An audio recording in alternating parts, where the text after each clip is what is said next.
Elli Maanpää, varis, joka halusi olla satakieli.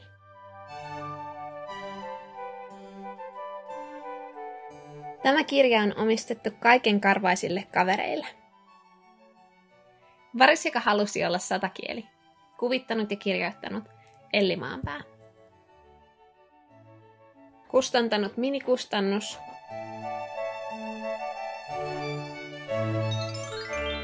Olisinpa satakieli, varis huokasi. Varis asui eläintarhan portin pielessä, vaatimattomassa pesässä. Hän katsoi kaihoisasti satakielien puuta. Portinvartija karhu kuunteli varista mietteliäänä.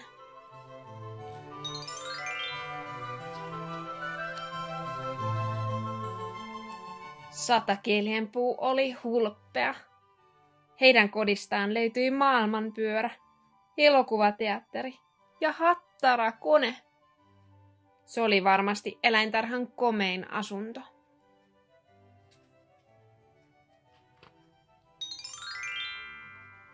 Osallistu satakielien pääsykokeisiin, portinvartija ehdotti. Jos osaat 100 kieltä, saat muuttaa satakielien puuhun.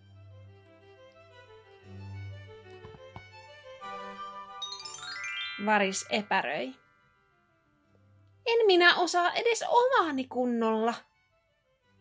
Hän raakkui käheästi näytteeksi.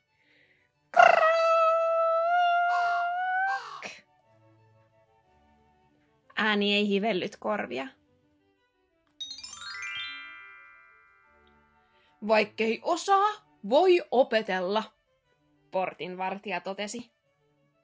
Eläintarhassa puhutaan 100 eri kieliä. Hanki uusia kavereita. Pyydä heitä opettamaan sinulle kielensä, hän suositteli. Portinvartijan idea kuulosti toteuttamiskelpoiselta. Kyllä, varis pohti ääneen. Minä voin opetella. Minusta tulee maailman kielitaitoisin varis, hän innostui. Varis marssi ensimmäisenä tiikerien luo. Voitteko opettaa minut puhumaan kieltänne? Varis kysyi. Tiikerit nyökkäsivät. Ne karjoivat. Murr!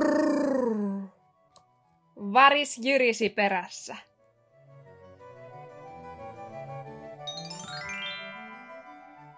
Varis eteni papukaijojen luo. Haluaisin puhua kieltänne, varis sanoi. Puhua kieltänne, puhua kieltänne, ne toistivat takaisin. Elefantit toitottivat. Trööt! Trööt! Puhkui varis.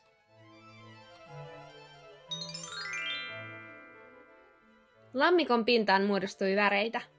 Valas vihelsi melodisesti veden alla. Varis sukelsi lampeen ja vislasi perässä.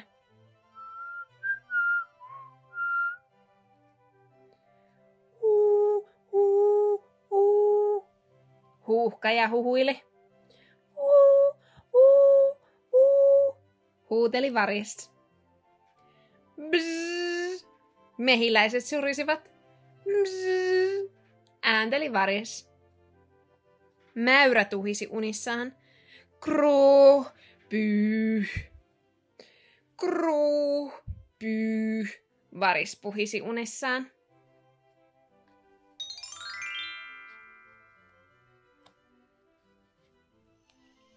Varis opetteli eläintarhan eläinten kieliä. Ihaha, hurn kurn, hiho, pip pip pip pip pip, mraur, arrarrar, miau, mä. Keisari Tamarinin ääni on niin korkea, ettei se kuulu ihmiskorvaan.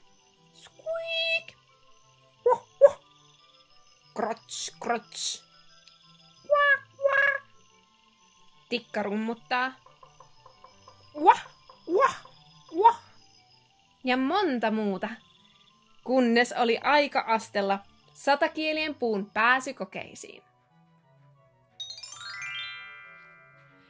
Varis hengitti syvään ja lausui.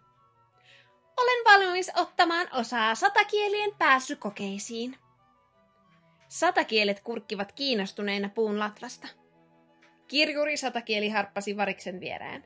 Mukanaan hänellä oli muistiinpanovälineet. Ole hyvä, Varis.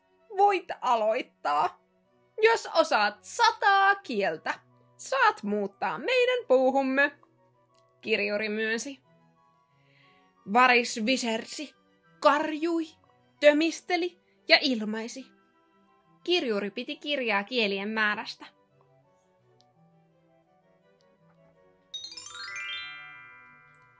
Varis pääsi näytöksen loppuun. Hän oli lopen uupunut, mutta ylpeä suorituksestaan. Siinäkö kaikki kielet, jotka osaat? Kirjuri varmisti. Kyllä, henkäisi Varis.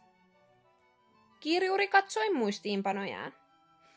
Laskelmieni mukaan puhut sujuvasti 99 kieltä. Se ei riitä. Et ole satakieli. Hän virkkoi. Kirjuri marssi takaisin puuhun ja sulki oven. Muut sotakielet purskahtivat nauramaan. Kuin härnätäkseen, ne ryhtyivät komeaan yhteislauluun.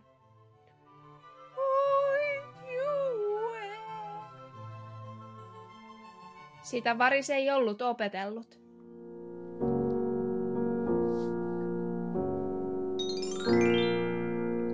Tuntui ikävältä palata takaisin alkupisteeseen ja asua jälleen yksin nuhjuisessa pesässä.